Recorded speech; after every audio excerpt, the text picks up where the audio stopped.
আসসালামু আলাইকুম রহমতুল্লাহ। আশা করি আল্লাহর রহমতে আপনারা সবাই ভালো আছেন। আমরা আল্লাহর রহমতে অনেক ভালো আছি। আমরা আজকে ঘাস কাটতে আসছি, আপনাদের সরাসরি ভিডিওতে দেখাচ্ছে, আমরা ভয়েস দিচ্ছি না, আমরা দেখাচ্ছি।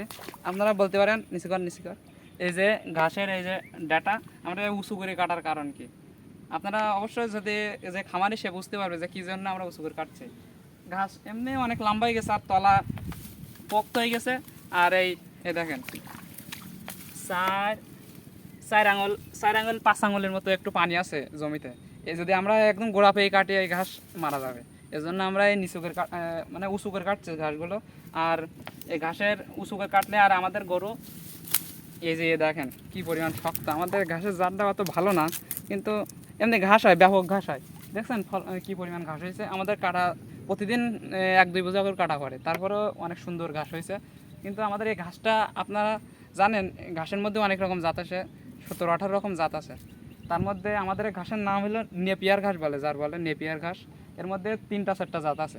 একটা একটা দেখেন এই জাতটা, এই যে জাতটা এই জাতটা অনেক ভালো হয়, কিন্তু এটা একটু চিকন, এটা শক্ত হয়, পোক্ত হয়ে গেলে পা শক্ত হয়, বুঝতে পারছেন।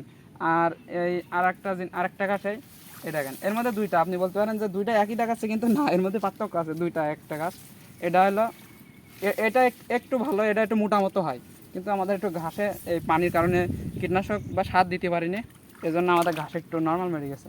আর একটা জাত আছে, এই আর একটা জাতের, সেই জাতটা অনেক সুন্দর হয়। দেখেন কি পরিমাণ মোটা, আর একটু নরম হয়, কারণ গরু খায় খুব। এই জাতটা আপনারা যদি লাগান, এই জাতটাই লাগাবেন। আর ঘাস লাগানে কিছু নিয়ম আছে। অনেকেই এই ঘাস লাগায় 3-4 মাস পরে ঘাস ভালোভাবে ফলন পায়, কিন্তু আমরা প্রথম মাসেই ফলন পাই। আমরা যখন ঘাস লাগাবো সে সময় আপনাদের সে ভিডিও করেও দেখাবো ইনশাল্লাহ, আল্লাহ আমাদের যদি শরীর সুস্থ রাখে। আর আমাদের তো ঘাস কাটা আসা লাগবে নিয়মিত, কিন্তু যদি ভিডিও আমরা যদি দেখাতে সময় আমরা ইনশাল্লাহ দেখাবো। আমাদের তো খামারে ব্যাপক কাজ থাকে, সেই কাজগুলো করার পরে আমাদের এই মনে করেন ভিডিও তার ফাঁকে ফাঁকে করে আপনাদের ভিডিও দেখায়।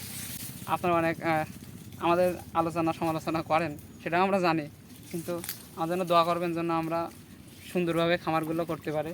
ঘাস আর একটা জাত আছে, আর একটা জাত তো ওই সাইডে মনে হয়, সেটা আপনারা দেখছেন 2-3টা জাত দেখাইছে। আপনারা জানাবেন যে আপনাদের এই জাতের মধ্যে কোনটা আপনাদের ভালো লাগছে, আর আমাদের একটু জানাবেন যে আমরা কোন জাতটা লাগাবো। আমরা একটা নতুন ঘাস লাগাবো, আমাদের ঘাস এমনি বয়স হয়ে গেছে, অনেক দিন লাগানো হয় ঘাস, এই জন্য আমরা নতুন ঘাস লাগানোর চিন্তা ভাবনা করছি। আর আমাদের জন্য দোয়া করবেন। আসসালামু আলাইকুম রহমতুল্লাহ।